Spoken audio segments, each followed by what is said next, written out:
Hola. Hi, Rita. How are you? I'm good. How are Good you to see doing? you. Good to see you. Oh, Fine, fine. Thank you. Okay. Holding I on, can't holding see on. everything. Yeah. As well as I can be under the circumstances. Yeah, I'm sick you're right. of this. Everyone of us is sick of this mode of Yeah. work. Yeah, but we're going through. Yeah. We'll tide over this. The situation is not too good politically in the country. That's worrisome as well. Many problems. Yeah, yeah. You're having a rough time right now. Yep. Let's see what's going on tonight, right? Yes, I'm Between those two guys. I'm going to watch the presidential debate. Yeah. Well, we'll see. Yeah.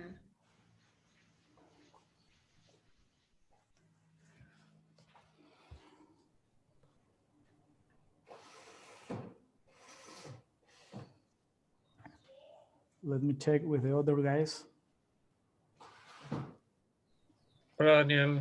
Hello, Hola. Rita. ¿Cómo estás, José? Hola, Felipe. Hola, ¿qué tal? Hola, Felipe. Hola, José. Yo soy Daniel de Merlín. Hola. Hola, de Berlín.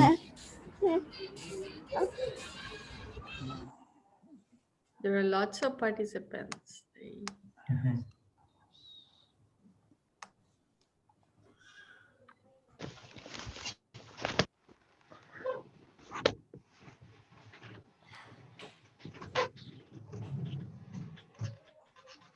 Nos vamos a esperar unos minutos, unos 3 minutos hasta las 6:05. A las 6:05 empezamos, por si acaso. Ok. Más gente.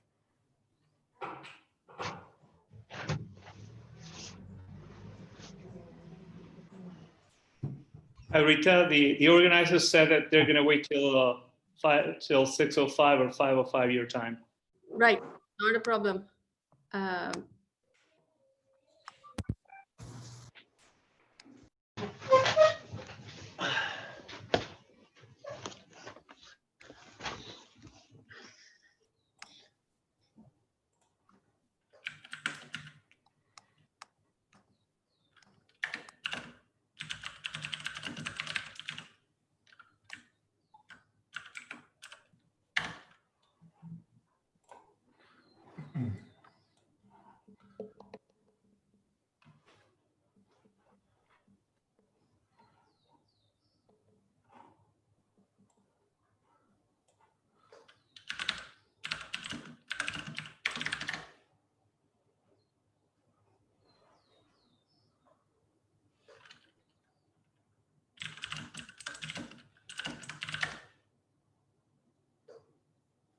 In the last seminar, did the bandwidth hold up with so many participants? Yes, I mean, it should be a problem because most of the public should be attending through YouTube. I see. Um, We have 50 here. yeah, we have 50 here. Yeah.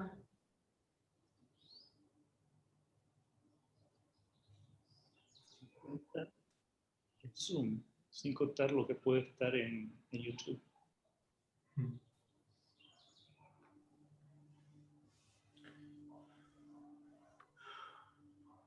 Is the YouTube streaming started already?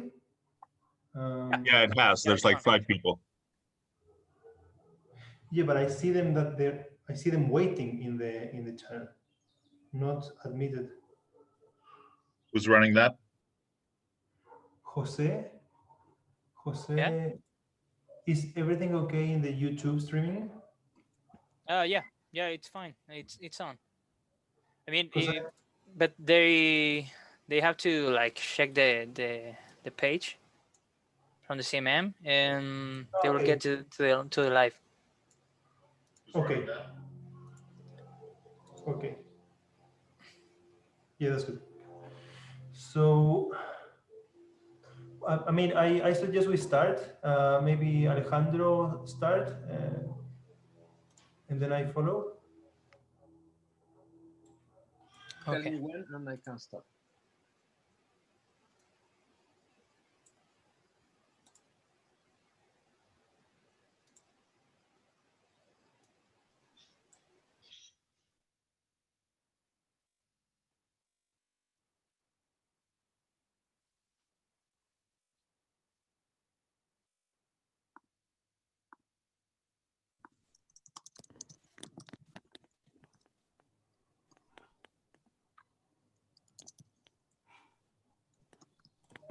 Really looking forward to your talk, Rita.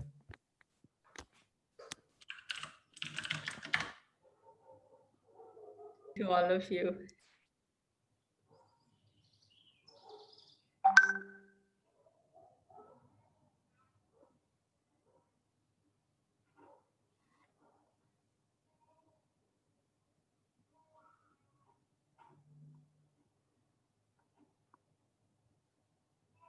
Felipe, we are okay? I don't know. You Yes. tell me.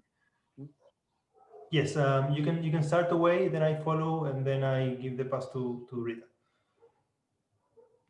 Okay, so welcome everybody. Hola, buenas tardes a todos. Para la introducción voy a hablarles en español. Sorry, Rita, for some minutes in Spanish. Gracias a todos por estar en este sexto Data Day del Centro de Modelamiento Matemático, esta vez co-auspiciado y coorganizado por la Fundación Encuentros del Futuro y la empresa Merlin. Le agradecemos a ustedes por haberse sumado a estos seminarios.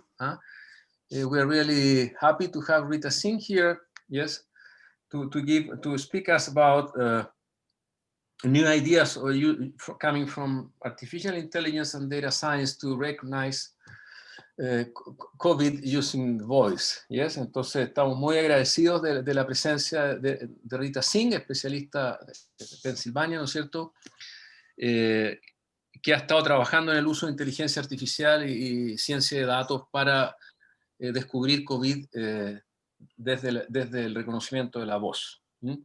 Estos seminarios tienen como objetivo esencial acercarnos a los científicos y a los menos científicos a las técnicas matemáticas de ciencia de datos y de inteligencia artificial, a problemas que vemos todos los días en la sociedad. Estamos en una sociedad tremendamente digitalizada y nuestro objetivo como centro es poder acercarnos a distintas técnicas sofisticadas que pretenden resolver muchos de nuestros problemas. El COVID es una enfermedad que nos está complicando a todos, pero sobre todo, digamos, nos está forzando como científicos a ser un poco más eficientes y más inteligentes en buscar soluciones de todos tipos, sobre todo para las etapas que vienen.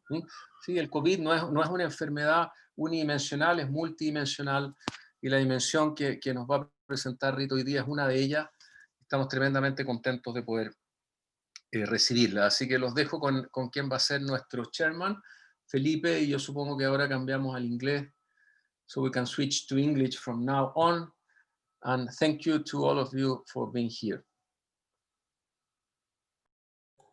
Thanks very much, Alejandro. Thanks very much, Rita, for joining us, for giving us the talk you prepared. Welcome everyone to the sixth edition of the CMM Data Days. I am going to present a brief overview of the center and the things we do related to time series and COVID. And then I'm going to pass on to Rita's talk. So I'm going to share my screen now.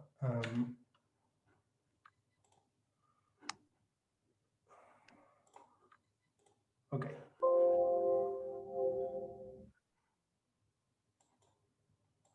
Second.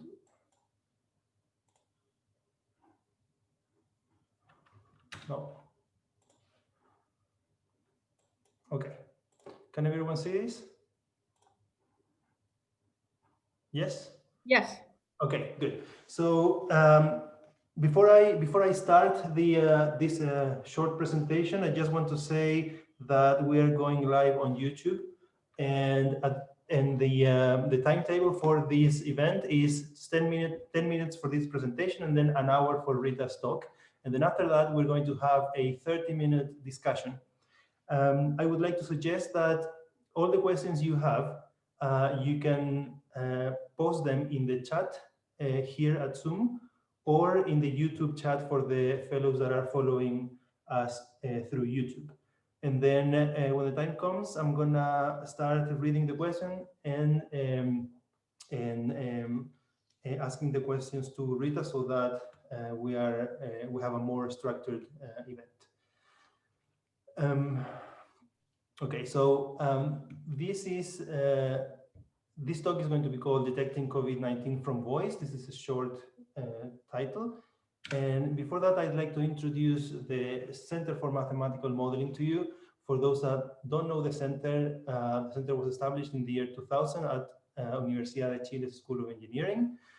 And the mission of the center, in very broad terms, is to create new mathematics and the use of such mathematics in academia, industry, and the public sector, so with a broad scope of applications, through three main branches: research, training, and technology. We're also part of a very broad national and international network,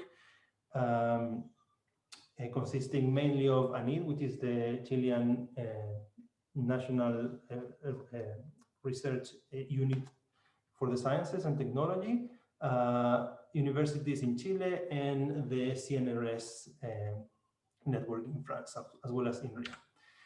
So the CMM can be structured in theoretical divisions, which is six theoretical divisions, which are shown in blue on top of the CMM logo here, and also 5 applied divisions. So we have probability, optimization, numerical analysis, inverse problems, PDEs, and discrete maths for theory. And for practice, we have data science, HPC, education, mining, biology, and resource management. And most of the things, or all of the things we do, are in the overlap of at least one theoretical and one applied branch. The ones that I'd like to tell you about today is the interface between probability and statistics and data science and high performance computing. And following our way of doing science, we also have 3 dimensions of this mixture here, right? So also research, applications, and education. I said technology transfer as application before. For us, those are synonyms. We are also a multidisciplinary or interdisciplinary group, which we believe is the key to doing data science. When I do data science, is to create data science methods and also to apply them successfully. And this is mainly achieved through uniting profiles coming from engineering, mathematics, computer science for the technical part, and also expert knowledge in terms of the applications. We work closely with experts in each domain. This is a distribution of the technical profiles we have in the data division at CMM. So it's mostly mathematicians because we are an applied mathematics center, but there's also a great deal of electrical engineers, statisticians, physicists, and also astronomers. These are the topics that we focus on which we mainly focus. So we can see a lot of buzzwords that you might be used to, like machine learning, HPC, visualization, right? So all of these topics have their place in the center, whether as an application, through teaching, or via research. And I'd like to conclude this short presentation with 2 slides that are a little bit overloaded, but I hope you bear them with me. I'd like to give you a brief overview of what we do in the center regarding time series analysis, and in particular machine learning for time series, which is most of our research in this dimension. Machine learning, maybe all of you are aware of what this is. It's a discipline that endows computers with the ability to learn by themselves. It's a pretty fancy definition, but let's agree on that. So basically, what we program machines to develop algorithms, right, rather than execute the actual algorithm. And time series is the analysis of data indexed usually in time, like audio signals, stocks, seismic waves, but it can also be images. So an image is like a time series, but indexed in space. It's pretty similar. So what we do, this is just a brief showcase of what we do regarding machine learning for time series. And what can you do with this topic? You can do imputation. So for example, top left is an example of a financial data set of 10 channels. So this is the oh, I forgot the name. Divisa. It's the exchange rate with respect to the dollar for euro, Canadian, Japanese yen, British pound, and so on. And the sections in pink are sections without data. So we take all the channels, we can do cross-channel imputation. That's one standard application of a time series. We can also find the channel dependency. So which channels in this same experiment are most correlated with others, regardless of the fact that they have missing data. So we can see, for example, that the Japanese yen and the Hong Kong dollar are strongly correlated from this data. Unsurprising, but this is done automatically from the partial data. We can also do frequency estimation, which is critical for biomedical applications. So you want to see if your heart rate is contaminated by your respiratory signal, and usually it's very difficult to measure those that kind of bioactivity because the sensors are noisy, you have lots of artifacts, and you have missing data. You can also do active sensing. So in a volume in geology, there might be different minerals that are more expensive than others to acquire. So you can learn the dependence between, for example, in this case, cadmium and nickel.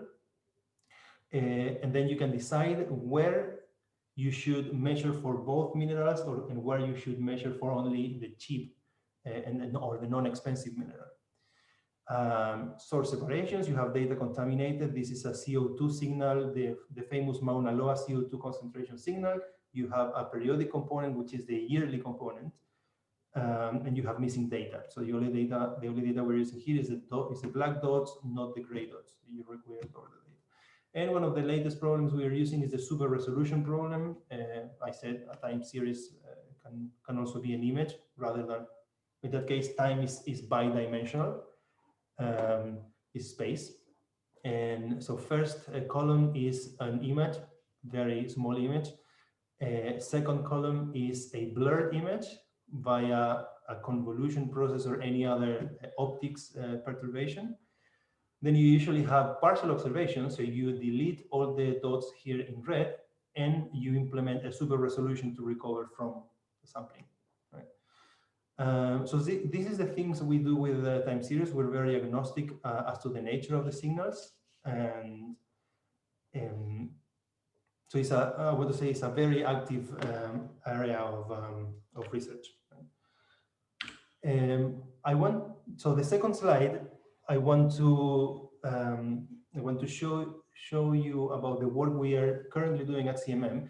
Is the efforts towards analyzing different aspects of COVID and the way the country has reacted to it. So there are two main branches of work we've been doing. The first one is the visualization. It's called COVID-19 Viz. You can access it through this website, covid19viz.cmm.uchile.cl. And here we can see different figures for different regions. We can see the effective R for the same regions as well.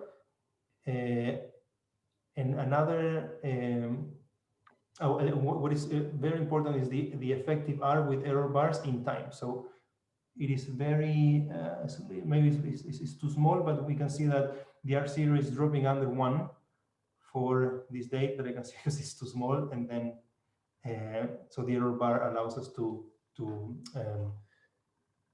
see the quality of the estimates. And then the other group of efforts that the center is doing is the technical reports. And there are 4 keywords here that I put together, but there are many more. You can access them through the COVID-19 CMM Uchile website. And the analysis is basically towards analyzing the effects of dynamic lockdowns, the school openings, demand for forecasting the bed demands, and the effective mortality rate. So please feel free to visit the website and browse through the technical reports that we are publishing on a regular basis. What we have not doing, and we are very excited to hear about, is Rita's talk about detecting COVID from voice, which basically unites time series analysis, I assume. I'm assuming a lot, using machine learning and other signal processing techniques to detecting voice. So Rita is an associate research professor at the School of Computer Science in Carnegie Mellon University, and she has a considerable experience spanning over 2 decades of research in speech and audio processing. Currently, she has developing the science of profiling humans. I'm very excited to hear about that. It sounds very interesting as a sub-area of artificial intelligence and voice forensics. And the technology that she has developed has 2 firsts. So first in September 2018, her team created the world's first live voice-based human profiling system, right?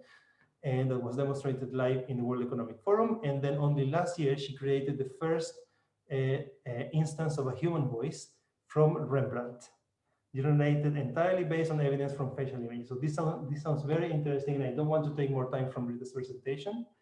So I'm going to stop sharing, and let's please read Rita and her talk. Rita, your turn. Okay, let me share my screen. Thank you very much, Philip, for that introduction and your talk about CMM. Let me start my talk.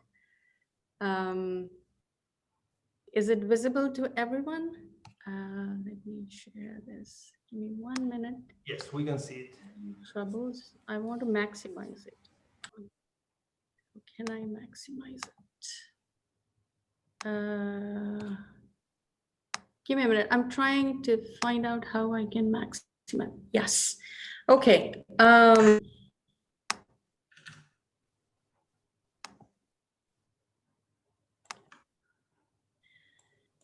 All right. Good evening, everyone. It's evening in Chile, and if you're in other countries, good night.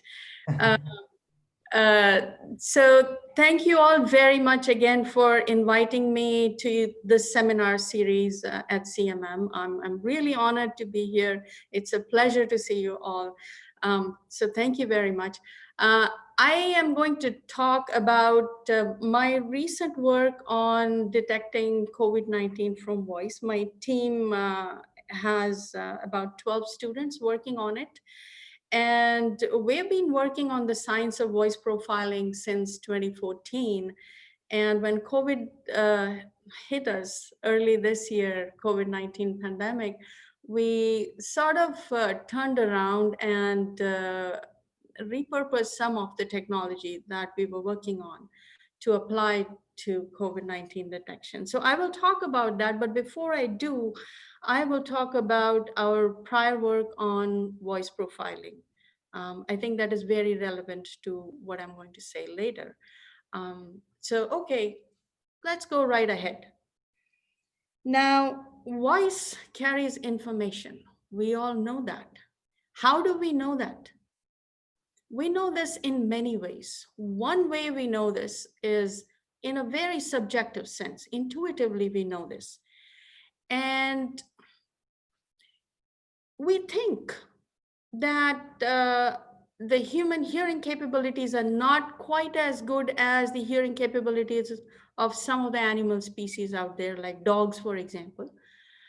But in of itself, in the absolute, human hearing is really quite acute. We literally sense the motion of surfaces.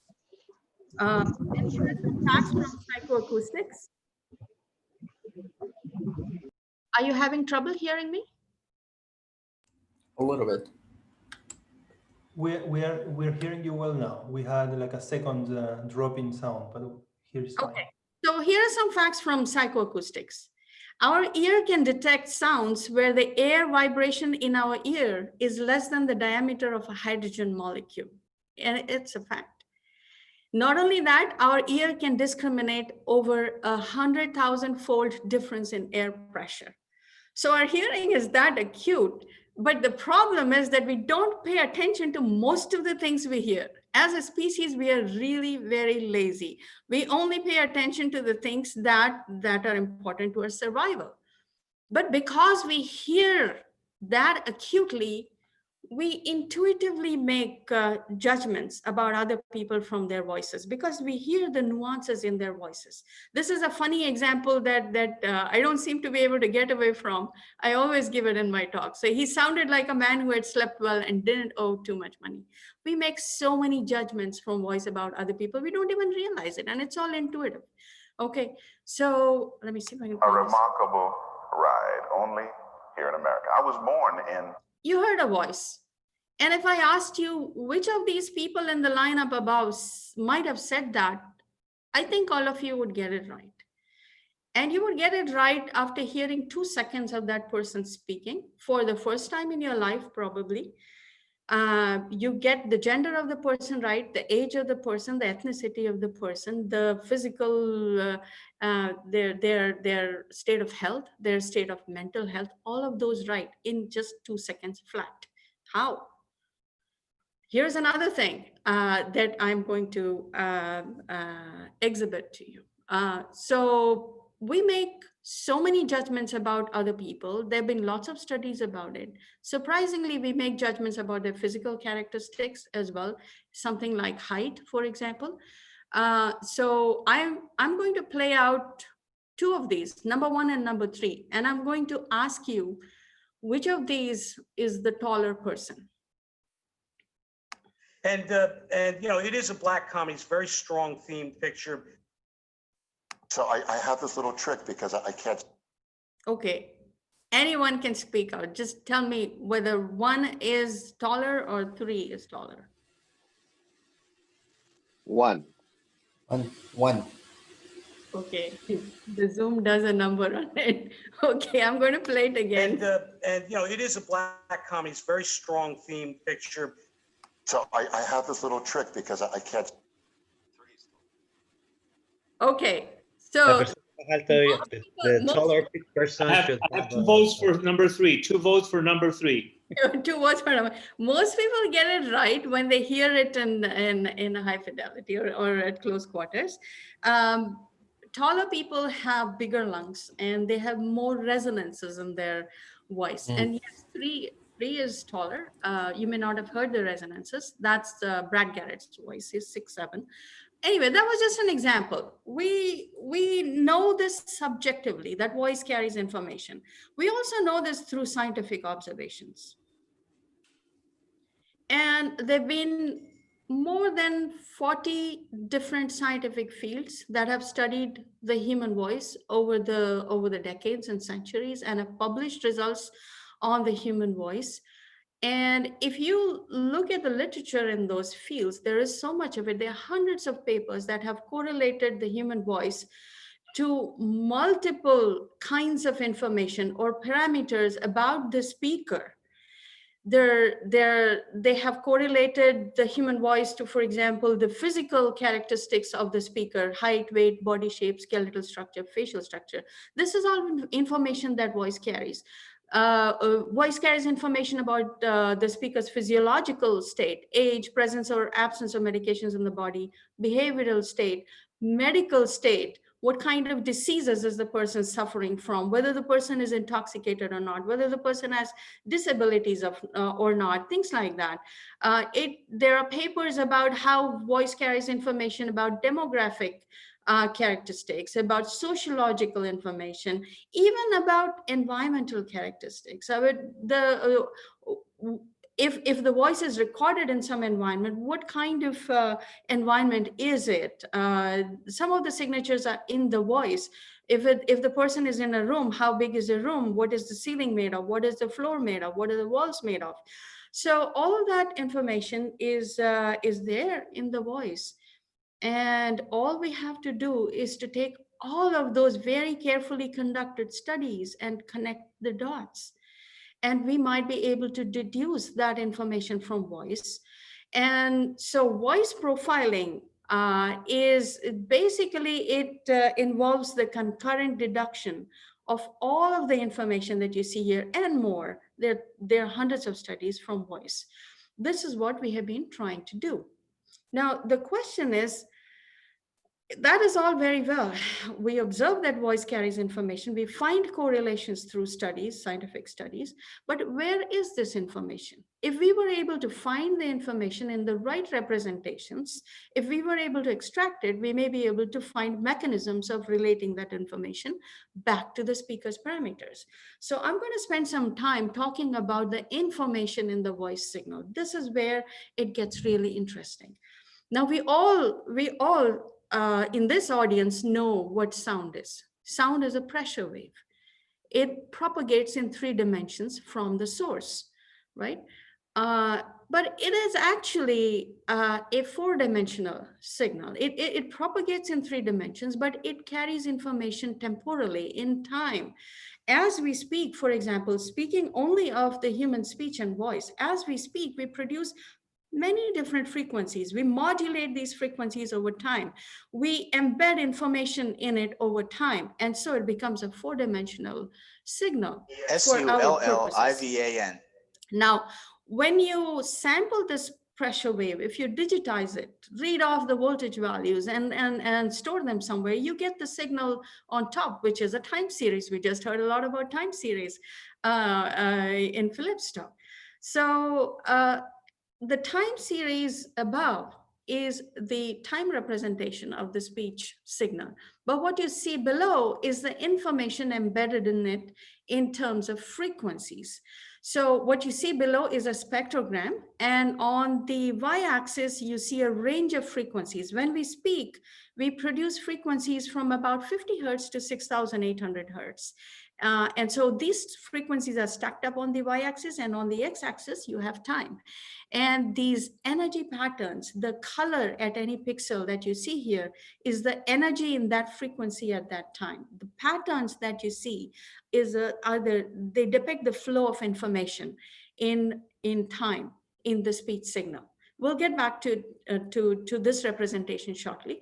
But before I really go into talking about the kind of information that is relevant to profiling in the speech signal, I would like to take you through a small exercise of what I want to introduce what tones are and what modulated tones are to the audience here.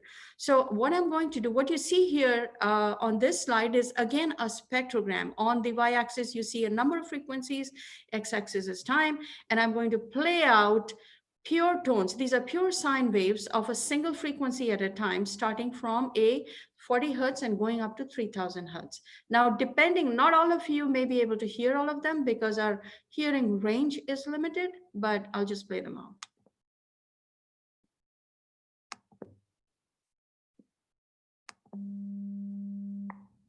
That was 200 hertz,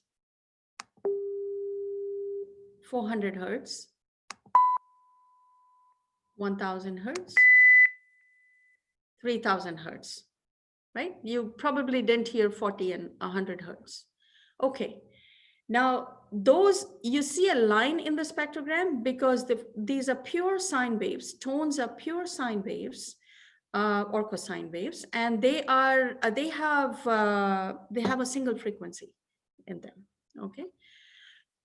But now, if one tone influences another tone, it modulates that tone. So I want to introduce a concept of modulation.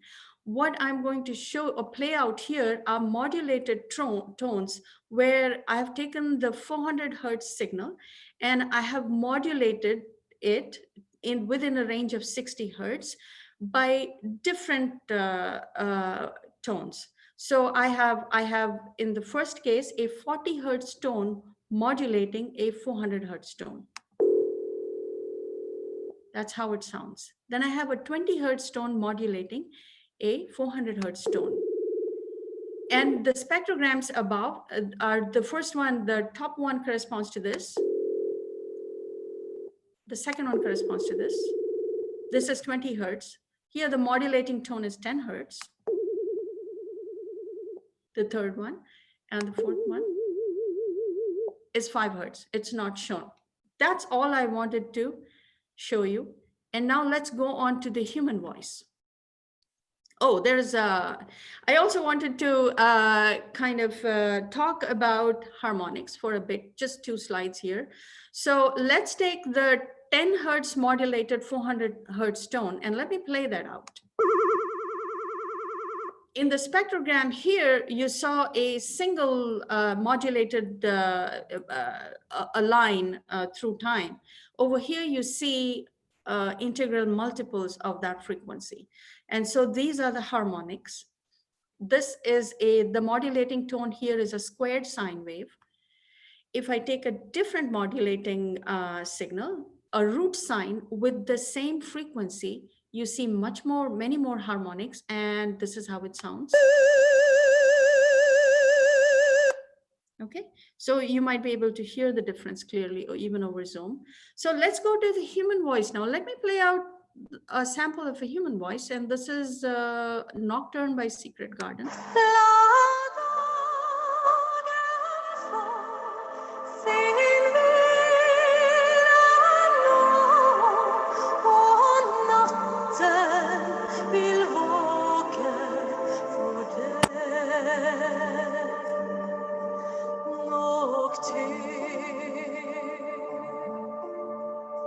Beautiful voice. We know what tones are. We know what modulation is. What do we expect to see in the spectrogram of this voice? Here's what we see. What we see, let us see it at close quarters. We see many frequencies here, and each of those frequencies is modulated by some other frequency or frequencies.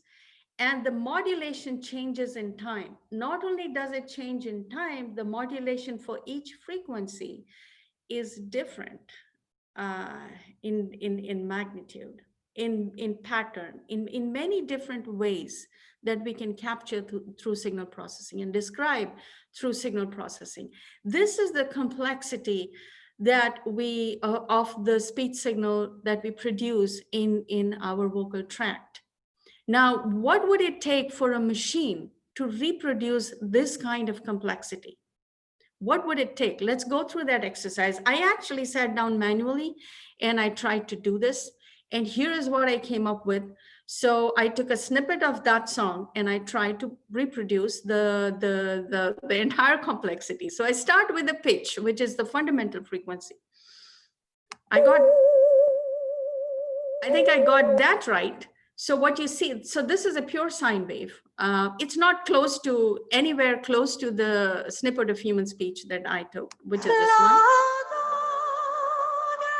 Okay, so then I introduce some harmonics in it. It's getting close, still not very close. The fundamental frequency of this singer is 560 Hertz. We could get that right. This is a square sine. Root sine, the human one again. The closest I could get was with the inverse sine. But what about the amplitude modulations? I couldn't get that. This is the closest I could get. Now, is it just this singer because she is a singer? Is it because of that she's able to produce such complexity in her voice? Let's look at the voice of another singer and let's see what the differences are. Here is another singer, and she's an Indian playback singer.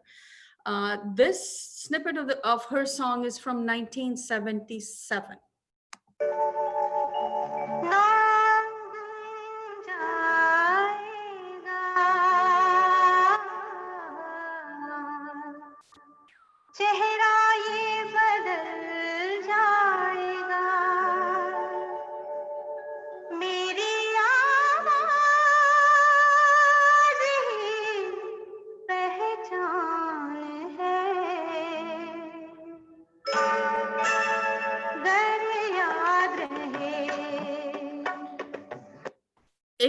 So at one time, I think she held the world record for having the world's sweetest voice or something.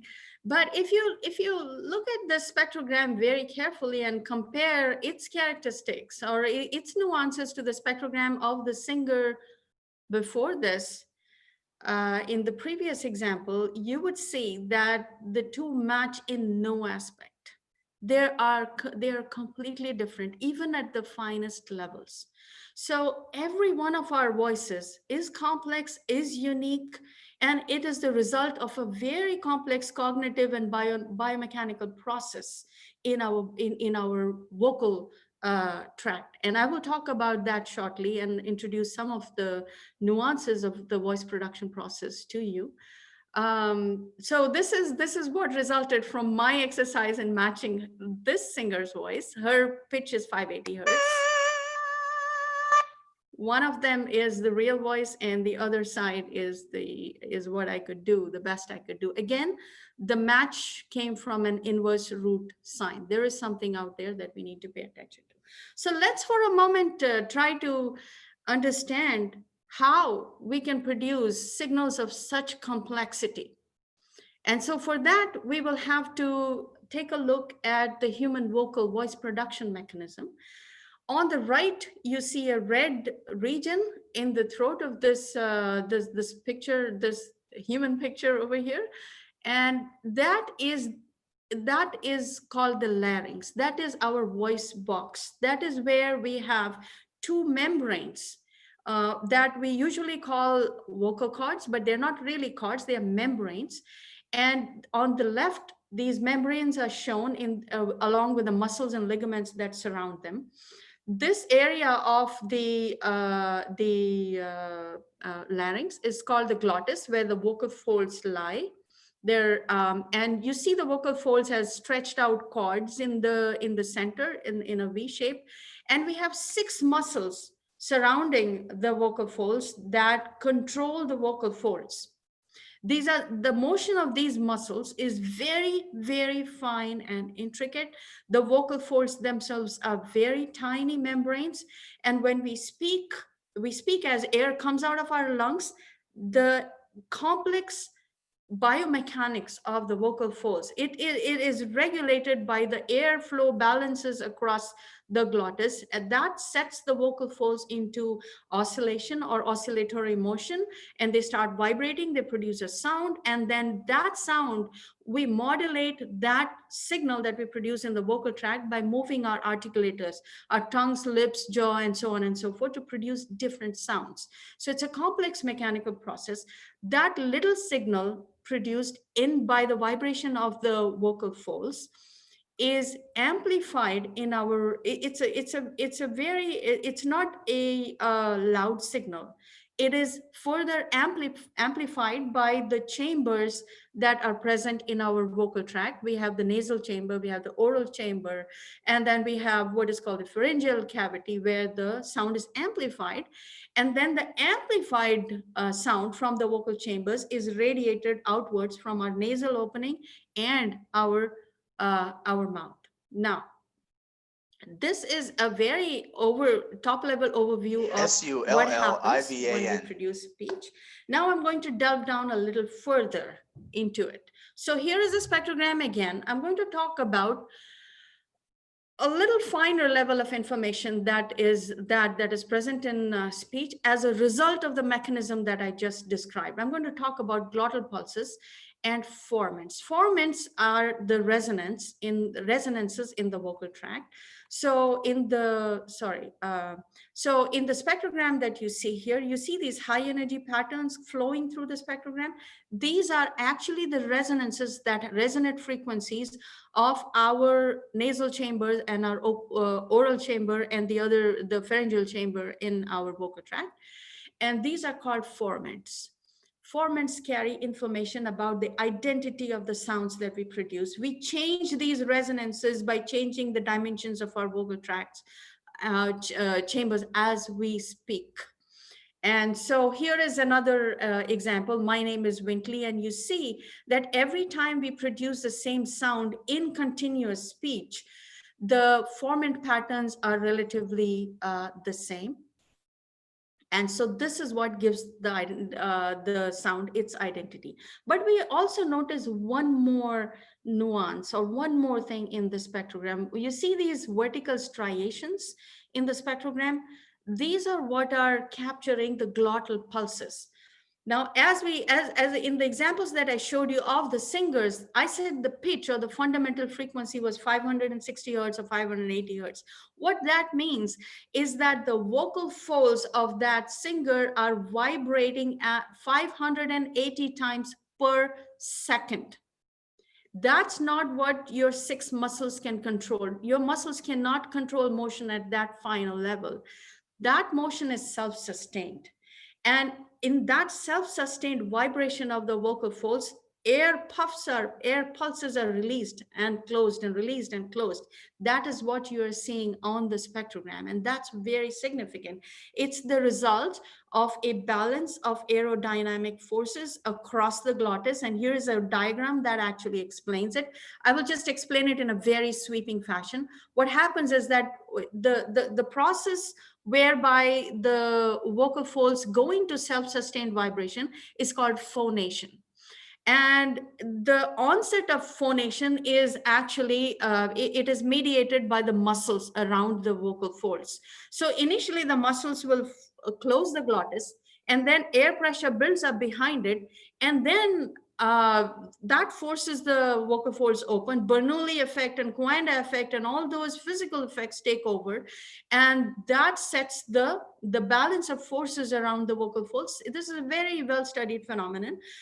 Sets the vocal folds into oscillation, and so the cycle keeps going on until muscles intervene and stop it or change it. Okay, what do I mean by stop it and change it? Okay, let's just take a closer look at the actual vibration of the vocal folds. Now, I'm going to play out a video here. These are the strings of a guitar.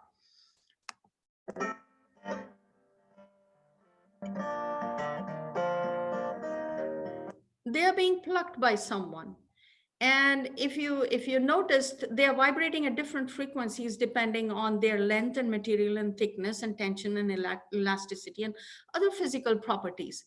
Each of them vibrates at a different frequency. And this you can think of this, these are one-dimensional structures or strings which are tethered at both ends. And we all know from our physics that such strings which are tethered at both ends have several modes of vibration. They have a fundamental frequency with which they vibrate. They have other harmonics at which they vibrate, and depending on where they are plucked, the waveforms that occur on their on the string are different.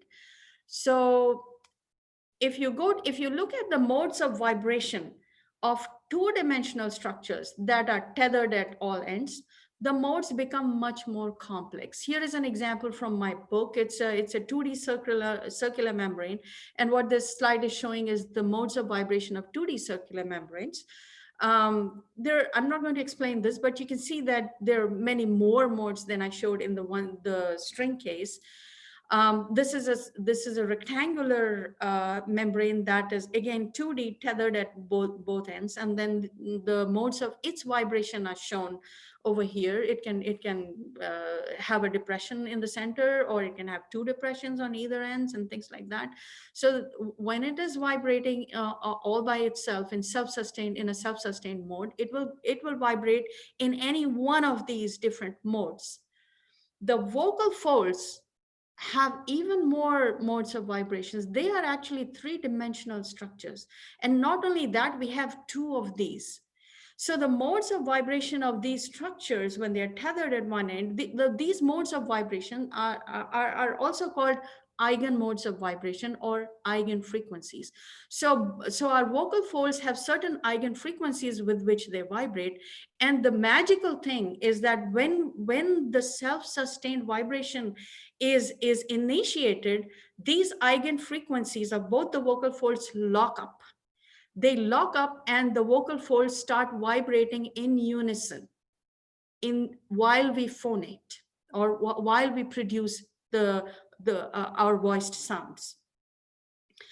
The eigen frequencies at which they can lock can be one of their many, many, many different eigen frequencies. They can synchronize at any one of these frequencies, and we can change the frequency at which they synchronize as we speak fast. So there's all of these fine level nuances that are going on as we speak or phonate, and all of this has because it is controlled by such an intricate process in our vocal tract. It can be disturbed very easily. Different things that influence your body and mind. Your mind plays a big role in producing speech. You know what you're going to speak. You know what sounds you're going to produce. You already know how you're going to move your muscles. Anything that affects it, if you're drunk, if you have any influence that can be traced to this biomechanical process of voice production, is likely to affect your voice and is likely to have fine level micro signatures in your voice. And so it is up to us, knowing that these micro level signatures are there, to extract those signatures. If we can find mechanisms to extract those signatures, we can possibly relate those signatures back to the influencing factors. And that is what lies behind the work that we are doing on vocal profiling. So anyway, now every person's voice is unique. So the eigenfrequencies at which our vocal folds log, the resonances that we produce, every fine nuance that we produce in our voice is different, because we all have all of these. We differ in many different aspects. We have different skeletal proportions, tissue elasticity, muscular thickness. Lots of things are different, and all of these affect the intricate balance of forces required to produce sound. Let me give you a close-up of the actual air pulses that come out as our vocal folds vibrate. What you see as striations here are glottal pulses.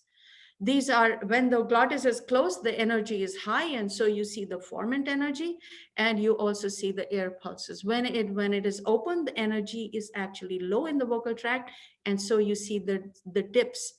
What information does this have? Well, take a close look. It has a lot of patterns that you can see. But I'll give you one example of the kind of information and how valuable this information can be to us. So here is the waveform of a glottal pulse. So what you see on the top is the contact between vocal folds versus time. So when the contact is high, which means the glottis is closed, the amplitude of the air pulse that is exciting the vocal tract is low. Right? And so you see these striations, or these pitch pulses as we call them, in the spectrogram at the right resolution. Here is what those pitch pulses tell us. If your vocal folds are healthy, and if they are able to lock at certain eigenfrequencies, and they're able to vibrate in unison as they are supposed to during phonation, all is fine. If something is affecting you, where are the signatures? Here in this example, you have the word spoken by 3 different people, and you see their glottal pulses exhibited on the spectrogram. And what you might notice is that the glottal pulses, or the pitch pulses of the people on flanking the middle one, are very regular. And something is different about the person in the center. The person in the center, the people on the sides are healthy, they are normal. The person in the center has Parkinson's. So this is the signature of Parkinson's. This is what is happening to the vocal fold oscillations when a person has Parkinson's. And as the Parkinson's progresses, these patterns change.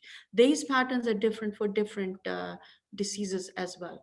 So a very small example of what kind of information there is in this speech signal. There is information beyond the obvious, even in this representation. And this is one of the many representations possible in which we can examine the speech signal. So the conclusion here is that intricate changes in the glottal flow waveform and other representations can indicate myriad human conditions, right? There is information even in time. Here is an example. I don't know how I'm doing on time. Okay, so there is information in time as well. This is the example of a little boy saying 3. When we say a word like 3, the first sound is th, and our vocal folds are not vibrating. The next sound is ah or in this case, and our vocal folds have to vibrate at their full potential.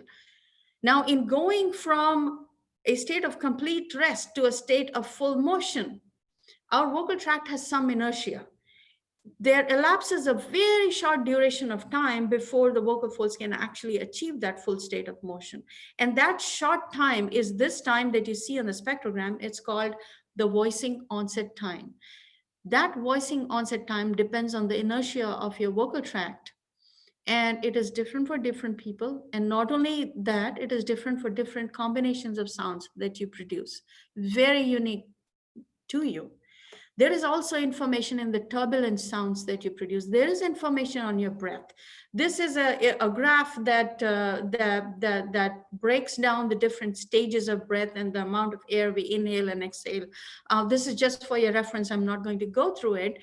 But in the breath lies information about the dimensions of your vocal tract as well, because breath sounds are still sounds, and sounds will resonate in your vocal chambers. And so you see formants even in the breath sounds. So breath sounds can actually identify you at a coarse level. This is the breath of a little kid. Okay, so let me just switch gear. Information we know lies in multiple domains and at multiple levels in each domain. How is the information extracted for profiling? And I'm going to explain this in the context of COVID-19, because the purpose here is to actually tell you what we did for detecting COVID-19 based on this technology. Okay, how do we even know that COVID-19 can be predicted from voice? Well, we know by now that in symptomatic patients, COVID-19 is often observed to severely affect the upper and lower respiratory tract and its functions. And because we have just seen that the respiratory tract plays a very intricate role in voice production, any impairment in its functions must cause changes in the voice signal produced. That's a hypothesis, but it is pretty close to, it's very easy to prove, right? And our goal is to find these changes and to quantify them and use them for prediction of COVID-19. Now, the key to finding these this information is lies in the right kind of finding the right kind of signatures, which means we are looking for the right kind of features to extract from voice. There are three kinds of features that you can extract from voice. You can extract features derived from the known properties of voice signals, which are the resonances, energy patterns, entropy, and so on, from models of voice production that I just talked about, and from engineered features. Let me quickly touch upon these three. So features derived from known properties of voice, resonances, energy patterns, the entropy patterns, and so on. The known features are formants, formant bandwidths, harmonic characteristics, entropy, Tiger patterns, so on and so forth. So for the detection of COVID, of course, we used all of this, but we also used some other features, such as the we are collecting sounds of vowels. We are collecting alphabets and counting from people. So we look at the duration of vowels. We look at the inhalation patterns, the intervocalic breath patterns between the words as they are spoken. We look at the speed of recitation and things like that. So these are all, I'm not going to talk more about it. All I'm trying to say is that the standard features that carry information about voice, of course, must be used. Then we have engineered features that we use for profiling. Engineered features are basically features that we design specific neural network architectures to bring out. We impose certain physical properties on these or mathematical properties on what kind of features they must be, what kind of conditions they must satisfy.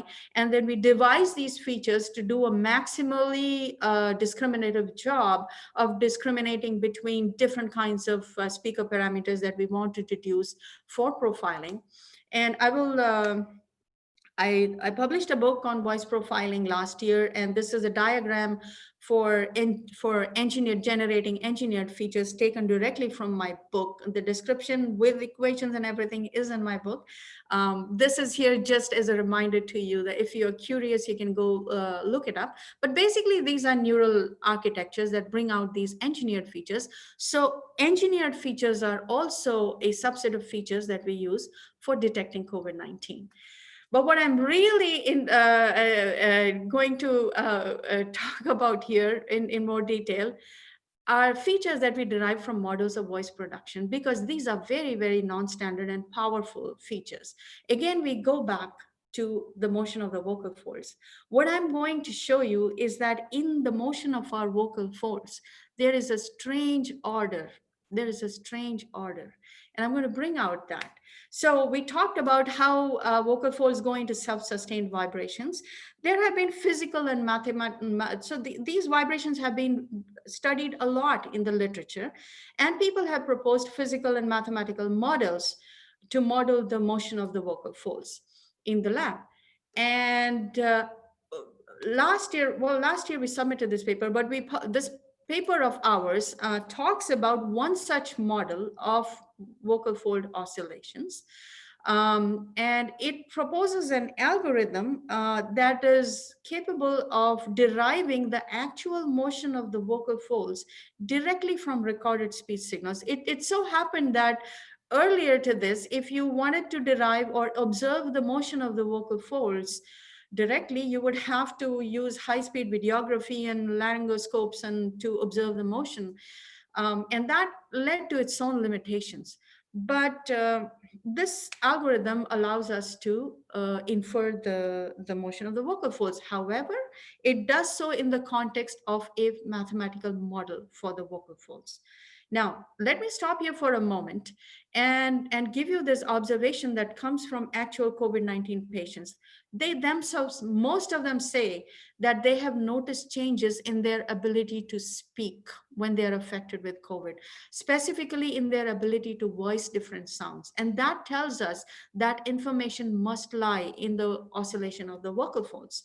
So this slide and the next one is again for your reference, because you're at CMM and I think all of you would eventually be interested in what is the mathematical model. So the models of the vocal folds basically try to use simple physical mechanisms to model the actual aerodynamic balance of forces, and they use mechanical analogs to model the motion of the vocal folds. There are many types of models that have been produced, proposed. You have one mass models, two mass, multi-mass, finite element models, and so on. What we use in our work is what is called the asymmetric body cover model. And it is a model that incorporates the displacement of the two vocal folds separately. So it can model the asymmetries in their motion if something affects their motion.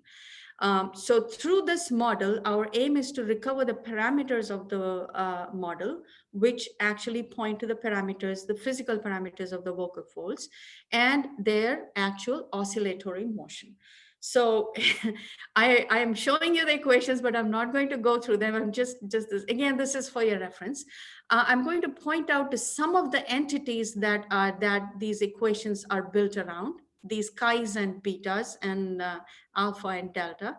So beta, alpha, and delta in this system of equations, this is a system of nonlinear coupled equations, and this is a dynamical system. I'm going to call it a dynamical system from now on. In this dynamical system, you have variables and you have parameters. The parameters are beta, alpha, and delta, and so our objective is to estimate these parameters. And what are these parameters? These parameters actually point to the properties, the physical properties of the vocal folds. Okay. And then in these equations, you see these chi entities. Chi stands for the displacement of a vocal fold. Chi L is the left vocal fold, R is the right vocal fold, and you have velocities and accelerations. So these are coupled with the parameters. And to solve this, we have broken it up into two parts. There is the forward problem of estimating the displacements themselves, which will give us the actual motion of the vocal folds, and the inverse problem of estimating the parameters of this model, and thereby the parameters of the vocal folds. Now, I don't want to go into this boring math here, so I have converted it into something a little more interesting. I'm going to denote the parameters by these people, alpha, beta, and delta, and the displacements by these moons. Okay, so if it has two stars, it's a double derivative, or one star is a single derivative. This is a square. If you look at any one of the two equations that make up this dynamical systems, you see that it incorporates both the left and right vocal fold displacements and and velocities or accelerations. And and of course it has these three parameters. Now, dynamical systems can be interestingly studied in multiple kinds of spaces. Dynamical systems, the behavior of dynamical systems can be studied in their parameter space, which will just look at what happens to the system behavior as you change the parameters, or in the phase space. The phase space is the space of variables. This is very important to what I'm going to show you in just a couple of slides down. So we can study this system in its phase space and its parameter space. Now, when you take dynamical systems like this that are coupled nonlinear, especially high dimensional dynamical systems, and you study its behavior. What is the behavior of a dynamical system? When you solve the dynamical system, in this case, you get the actual oscillation of the vocal folds. When you plot the oscillations in the space of displacements, the left versus right vocal folds, you get a trajectory, a trajectory of variables. For dynamical systems, these trajectories, depending on what the settings of the parameters are and what the initial conditions are, they exhibit very interesting, beautiful patterns in their phase spaces. You get patterns like this, which is a fixed point. Regardless of where you start from, it converges to one point. You get toroid, different kinds of toroidal patterns. You get limit cycles, where no matter where you start from, you converge to one geometrical region of the space, and you keep going around and around. The trajectory keeps going around and around. And then you get this fantastic geometrical structures called strange attractors. You might have heard of fractals, which have infinite complexity. Fractals are actually strange attractors of some dynamical system in their phase space. Here is one very simple strange attractor. So this is the kind of system that we have here, even in the simplest models that we can produce for it. Again, for your reference, for the people who are into mathematics here, chaos theory has studied, chaos theory studies these kinds of dynamical systems and their behaviors very, very in a very detailed fashion. And one of the things that are very important is very important for us here is what is called the bifurcation diagram of a dynamical system. What is that? It is different from a phase space. It is different from a parameter space. It actually studies the behavior of a variable with the change in parameters. And a bifurcation diagram of a system can be drawn in many different ways. Here you see a parameter standing here, and the parameter is varying, and a variable here, which is changing values as the parameter is varying. And as you see, when the parameter has these values, the variable is a limit cycle. It can take only two values. It jumps from this to this and this to this. Okay, and when the parameter changes further, it goes into this region where it takes multiple values. And in this region, actually, I can look at it and say it's in chaos. And if you actually look at it from a different perspective, you might see a strange attractor emerging in the phase space. Now, here are the strange attractors and the trajectories given by that simple mathematical model that extracts the oscillations of the vocal folds. These are the movements of the left and right vocal folds for people who are affected with different kinds of diseases, phonotrauma, palsy. This is a normal person. This is a neoplasm. This is like an X-ray. Just by looking at these patterns, I can say, oh, that person has phonotrauma. If I take this behavior and I place it on the bifurcation diagram for that asymmetric body cover model that I showed, this particular one that you're seeing plots delta against alpha, and it's actually three-dimensional. The entrainment between the vocal fold is the third dimension. So it's plotting the behavior, the entrainment in different regions of this diagram. And depending on where the parameters that you have solved for and extracted fall on this bifurcation diagram, you can tell what the person is affected with, okay? Now, so this algorithm in the paper is called ADLIS algorithm. It again deduces the parameters of the system and allows us to study the behavior of that system. Now, if you take that behavior and if you look at the actual motion of the vocal folds and compare it to the one that the algorithm derives, you will see a similarity. And this slide here shows the derived motion in the red color and the motion inferred through what is called inverse filtering. And you can see you can see the closeness of fit over here. More details are in the paper, but interestingly, here is what happens when the patients are affected by COVID-19. On the top left, you see the pattern of oscillation left and right of a normal person who is not affected by COVID-19. On the right, you see the pattern of oscillation for one COVID-19 patient, another COVID-19 patient, a third COVID-19 patient. We're still trying to understand the differences in these patterns. They seem to depend on the time that has elapsed from when they were tested, how much they have recovered from COVID, and so on and so forth. Still trying to understand it. But this is one of the features, very powerful features that can be used to detect COVID from voice. Now, there is a burning question there, and a number of you would ask me this. These patterns that we are seeing, are these only characteristic of COVID-19? What about other respiratory diseases? Do they affect will we see the same patterns for them? For that, we have to study the patterns for those diseases, and we haven't yet completely studied those patterns. So the answer is no. We're not yet sure because we're not that far into the pandemic. We don't have a whole lot of data, and we only started working on this problem very recently. So no, we don't have all the answers, but the patterns are distinctive, and that can be taken advantage of. In fact, this kind of a comparison across different diseases is going to be necessary for any kind of system, AI-based system, any system that you build to detect COVID from voice, right? So now we come to the final part of my talk. I hope I have not taken, I probably have taken nearly an hour. So some results, which are based on data that Merlin Inc. has very diligently collected in clinical settings in Chile over the past several months.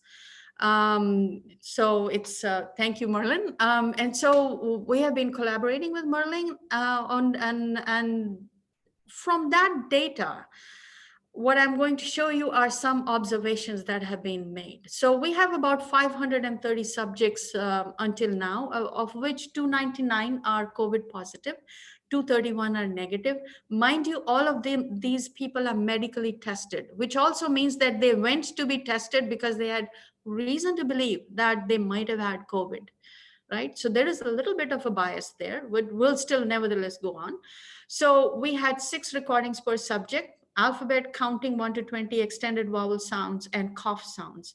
And then we had various other metadata, medical and biometric parameters of those people, what other things they're suffering from, how much time has elapsed since their last test, and so on. It's still an ongoing collection, and I think Merlin's goal is to extend it to 1,000 positive and 2,000 negative subjects.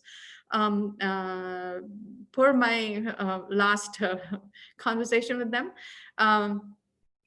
we have different training and test splits. So what I'm going to show you are results that have been obtained by splitting the data into roughly 350, 150 cleanly separated data sets.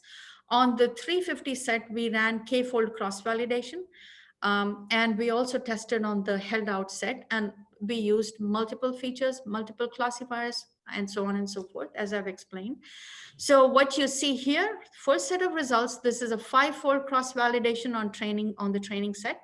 On the left, you are seeing results by recording. On the right, you see results by speaker. And on the left, what you see are, and these data are stratified by subject. So if you do a 5-fold cross-validation and train on 1 and on 4 and test on the 5th one, there is no overlap between speakers in these sets. So the first one has an AUC, area under the curve. These are ROC curves of 0.73, which is 40% true positive rate for a 10% false positive rate. Not that good. On the right, you see an AUC of 0.78, 40% true positive for a 5% false positive. And then here is a different stratification of the data, a different subset of the data. And what you see is an AUC of 0.82 and a 0.95, 95% true positive rate at a 4% false positive rate. And on the right, you see an 0.85 AUC, 100% true positive rate for only a 40% false positive rate. This is very encouraging, but these are inconsistent. And I'll shortly talk about why they are inconsistent and how they are still encouraging and can be improved. So these are results on the test data. On the left, again, results by recording. On the right, results by speaker. AUC of 0.88, 80% true positive for a 15% false positive. On the right, you have a 0.95, 100% true positive at a 15% false positive rate. Another partition of the test data, you have an AUC of 0.75, 60% true positive for a less than 2% false positive, 20% false positive rate, and AUC of 0.82, 60% for a 15% false positive rate. What are we saying here? So let me give you my observations and where we are. What we are seeing here is these are what we have observed. This is what we have observed in our experiments. Besides the vocal fold oscillation, other features are exchangeable. You need to use a number of features, but you can pretty much use a bunch of standard features and any classifier that is reasonable for the task at hand, and you are able to detect COVID from voice, which means COVID is eminently detectable from voice. And it also means that there is no magic bullet in features or classifiers, right? Encouraging results. The results from cough are comparable or worse to results with extended vowels, because there is no vocal fold oscillation involved in producing cough sounds. So that is one reason, and those are powerful features. The best results that we obtained were with alphabet and the phoneme ah, an extended ah sound. Other important observations. Let's get back to the inconsistent results. Some are really, really good. Some partitions are not that good. But that's very standard. That's because the data are still insufficient. We know that the data are going to be sufficient, or the data will be sufficient when these variations between different partitions disappear and the results equalize. So as we collect more and more data, this is going to happen, which means we are going to have a reliable COVID-19 detector from voice not too far in the future. It depends on how much data we can get, how fast. Then we have the other observation. Performance depends on time from testing positive for COVID-19. Apparently, the features are able to capture the presence or absence of COVID-19 consistently within a certain period of testing or being symptomatic. If you're completely recovered or almost recovered, this may not happen. Ongoing research is where we are also looking at some other things that we have observed. And the important one is that voice signatures of COVID-19 don't seem to be absolute. What is normal for one person may match the infected voice of another. Now, I'm sure some subsets of the metadata collected have something to do with that. We are looking into it. But until we resolve that, it is a problem to be researched and looked at very carefully. So on the positive side, the detection accuracies can be and will be improved by using metadata, age, weight, gender, and all of the other health conditions that I mentioned. We also need to keep gathering more data to deal with the confounding factors, the question whether the patterns that we see are the same for other diseases, or are they confusable with the patterns of COVID or not. So we have to disambiguate between those patterns. And finally, I think with sufficient data, we can arrive at more definitive conclusions. It's all a matter of data at this time. The technology is there and waiting to be used. So much of the work on profiling that we did until 2019 is described in this book of mine, which was published in last year. I wrote it for my students just so they would have it's a technical book, so they would have all the things that they need to know in one place, so they could use it as a textbook. So that's what it is, a sort of textbook. So I'm going to stop here with this one final observation. The human voice, like DNA, like fingerprints, is unique. No two people have the same voice. The chances of two people having the same voice are less than 1 in 1 trillion. So I'll stop there and I'll take questions. Thank you very much. Thanks very much, Rita. It was a very enjoyable presentation. You threw a lot of material to us, and but it was as I said, enjoyable. There was a great deal of activity in the chat, so I have a few questions that I've put together. I'm going to. Okay, should I stop sharing? Yes, Sorry. yes, please. Yes. Okay. All right. So I am going to start with a general question. This question is coming from myself, and because I cannot avoid asking this, and it has to do with the ethical implications of your work. Voice analysis is not trivial when it comes to ethics. And that is because you are, as you said, we make judgments of others purely from voice. And humans making judgments is fairly okay, I'd say, but machines making judgments is more dangerous. So maybe not in this application, right? Because this is, of course, a good purpose. But what happens when we use voice profiling for detecting whether a subject was a thief in a situation, or regarding racial issues, or how do we control the biasness of the algorithms that are trained from biased data set when it comes to voice? You didn't talk about voice synthesis, but the tools you're presenting can be, I mean, synthesis is one step away from what you did, given the tools that you developed. So what happens if these tools are used to produce fake news and fake media? Like people saying, for example, you replicate the president's voice to send a dangerous message. And also in the same line of ethics, what happens with the patient rights when you need to record them to get data while they are critically ill? So you've raised very many very difficult questions to answer, but I'm going to try to answer them in some order. The easy one first. The easy one is the one you asked about synthetic voices.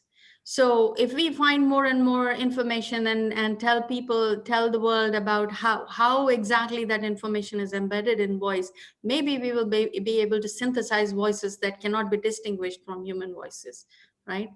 We're nowhere near close to that. The mechanisms that we have, the AI training mechanisms and all that, at the finest level are very, very, very consistent. What we are seeing and what I'm showing now is that at the finest level, we are what we do best. We are completely inconsistent. Every single pulse that we produce is like it's not exactly periodic. It's quasi-periodic. It's got many nuances. details at that fine level are not yet reproducible by machines, unless you have lots and like so much data that you might as well not bother, like maybe thousands of hours of data. Who's going to give thousands of hours of data, right? So it's unrealistic. We are not close to that. So we shouldn't fear that.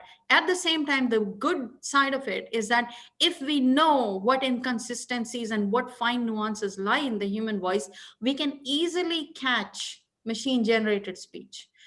Just yesterday, I was helping some detectives with a case where I was examining some voice for them, and I found that the voice was generated by a machine. Why? That was very easy. The machine had forgotten to breathe. The machine wasn't breathing as we breathe, as we speak, right? So there's so many things about it. So that's an easy answer. About the ethical issues, yes, there's a lot of information in voice, and yes, if I capture your voice, I can misuse it. If I take a sample of your blood or your DNA, I can misuse it. If I take your fingerprint, that's it. I can commit crimes with using it, and I can misuse it, right? So like all other biometric, voice can be misused. But I think voice also has the greatest potential of doing good. Because if we are, for example, I showed that there are signatures of Parkinson's in voice. I went to Rwanda 3 years ago, and in Rwanda, I discovered that there is one doctor for 400,000 people, but everyone has a cell phone or a smartphone. The cell phone services are expanding more aggressively than medical services in every country, right? So those people who are deprived of medical facilities, those people who are unable to go out of the house, if those people could just talk to a machine, just call into a machine, and if something is going really badly wrong with them, if the machine could just warn them that something is going wrong with you, you have to go to a doctor, it might save their lives. You could monitor senior people, you could monitor the health of people who are living alone, disabled people who are not, or poor people who are not able to go to the doctors. So there is this, and through voice, there is the potential to reach every person on earth. So there is the good side of it. Now, where do we draw the line? Are we going to continue with this work because it's going to do so much good? Or are we going to stop it because it can be so badly misused? Great, thanks. Not Thanks. one of us can take that decision. I think it's a decision that the society has to take. Right? Yeah, absolutely. Many thanks. So I'm going to start with the questions from the audience now. There's loads of questions. So I try to group them. I'm going to start with a question by. So I mean, these are specific questions. So if you want to answer very briefly and to the point, that'll be great. Christian Wepe asked, how many days since the infection do the patients develop noticeable changes that can be detected by your method? And also, what is the required quality for the microphone that you use? So I think Daniel can talk to that. Daniel, Merlin has been collecting data. What kind of microphones have you been using? Someone will have to unmute Daniel. Hello. Yes. This is Mario with Merlin. Okay.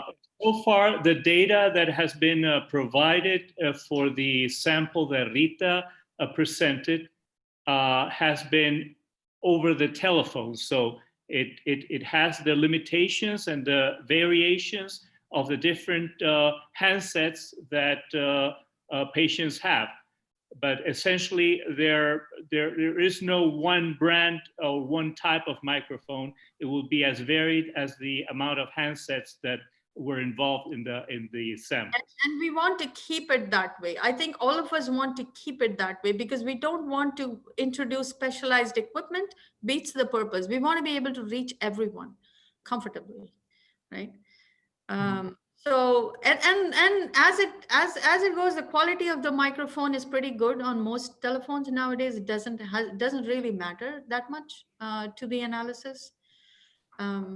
Yes, and if I may add, not only are we using the microphone from the telephone, but we are also using it through a call.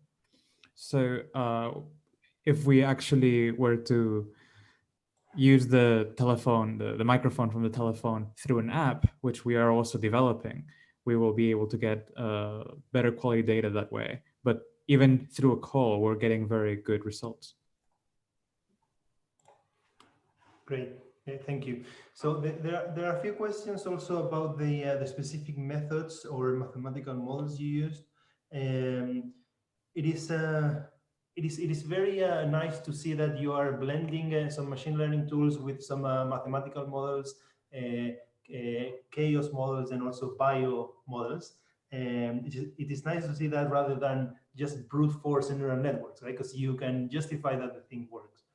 Yes. But we still have a few questions. Juan Pablo asked whether higher order models for the vocal cords were used, such as the finite differences method.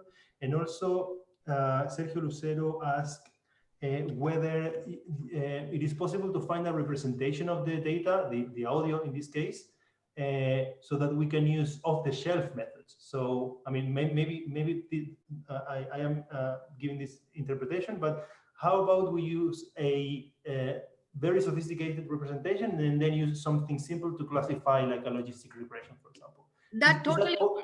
Yeah, it's not only possible, that will totally work.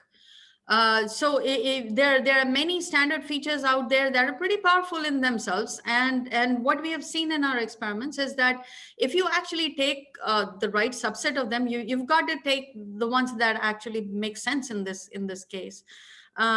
If you take those and use fairly simple off-the-shelf models, random forest trees or things like that, they will work. They will work. They definitely work better than random. If you have more data in the right settings, they will work much better. What the vocal fold oscillation model does is that it adds another level of accuracy to it. And of course, it opens up doors for other kind of research to understand exactly what is happening inside, and at least offers a window to making some inferences. As to the first part of the question, whether we have used higher order models, not yet. I have a PhD student doing a PhD on exactly this topic. And as he progresses, we are going to move to higher and more complex models, those that take into account the propagation in the vocal tract as well. There are models for that as well. So yeah, that's definitely something we want to do. Right. Very good. From the figures of the false positive analysis that you showed, I would say that there might still be room for improvement, but given that those numbers are what they are, I want to ask whether the idea of this test can be used as a pre-test, right? So you have a large number of possible COVID patients, and you run this test with the vocal test, which might go at zero cost. Maybe that's not business, but could be zero cost. And then only for the ones that you are in doubt, you can run the PCR.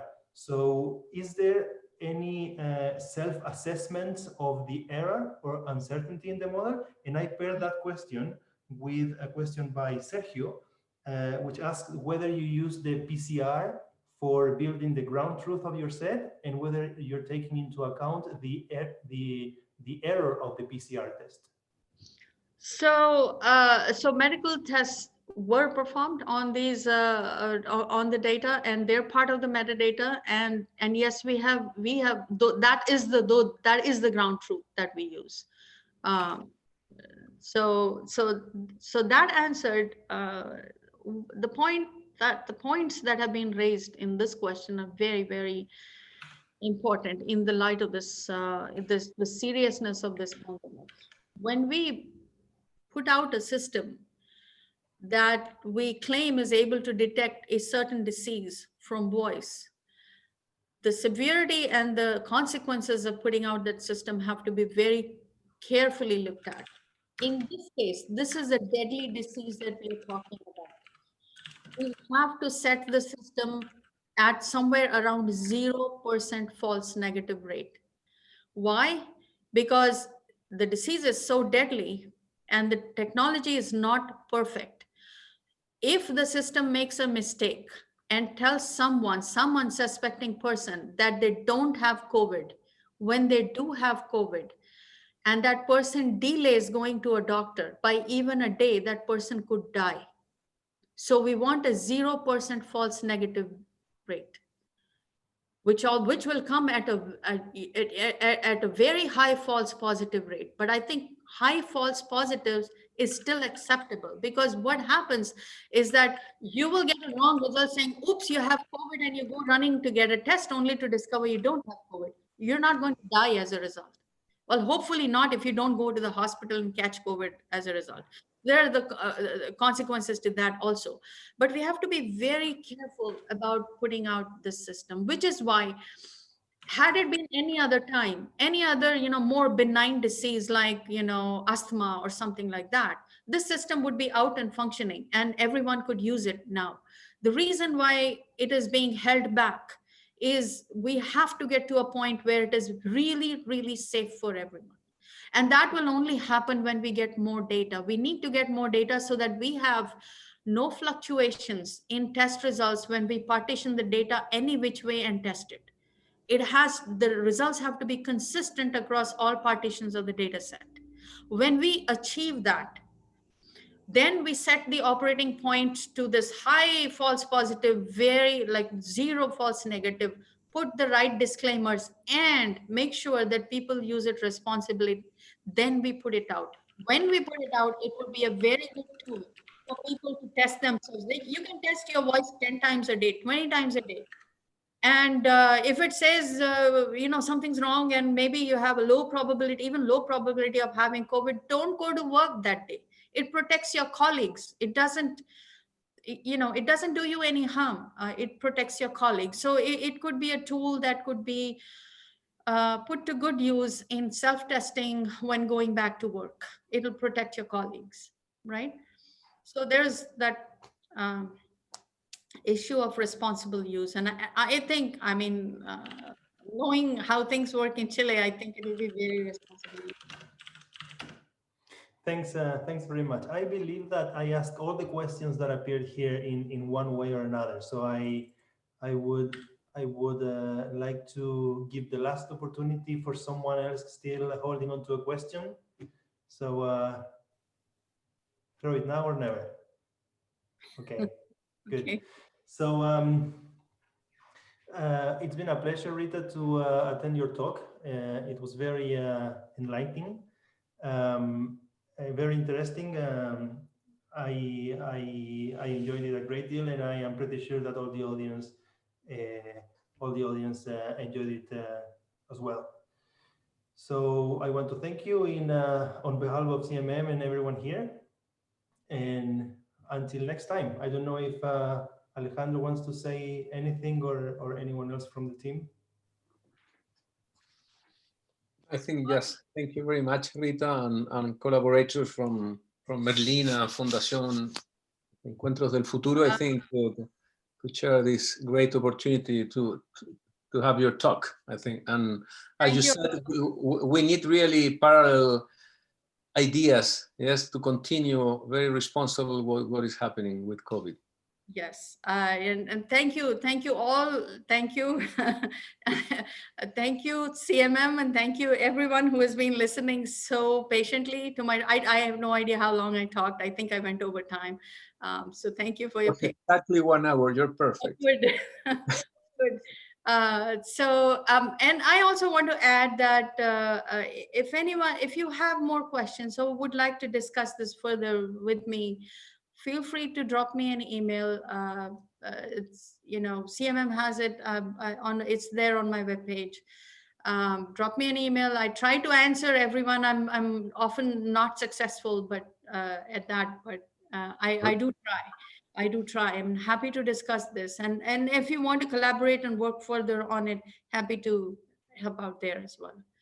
I have a last question, if it's allowed. Okay. This will certainly collide with commercial interests. Are you prepared for fake samples being submitted massively? Well, it's already happening. So the data that Merlin is collecting is curated and very like manually. They make sure that these people are tested and they have the right medical records and all that. But there are sites around the world that opened up websites, including ourselves, soliciting data from people. And we did not, I personally never thought that in this serious pandemic times, people will actually be frivolous and give false data, but they did. Unfortunately, that's our human race. They did.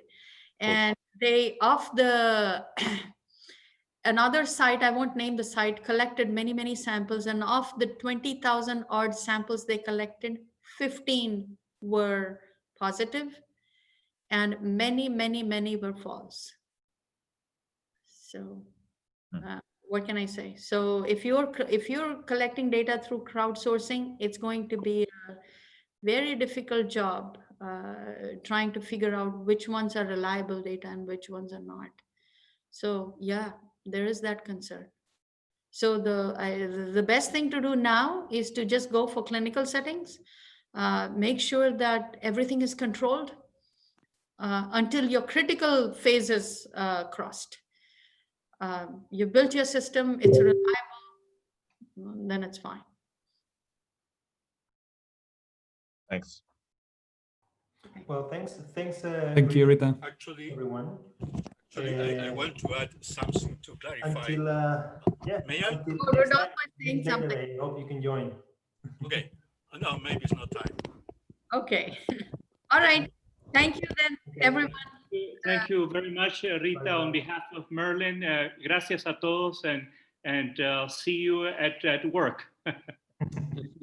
Likewise. Bye. Bye. Bye-bye.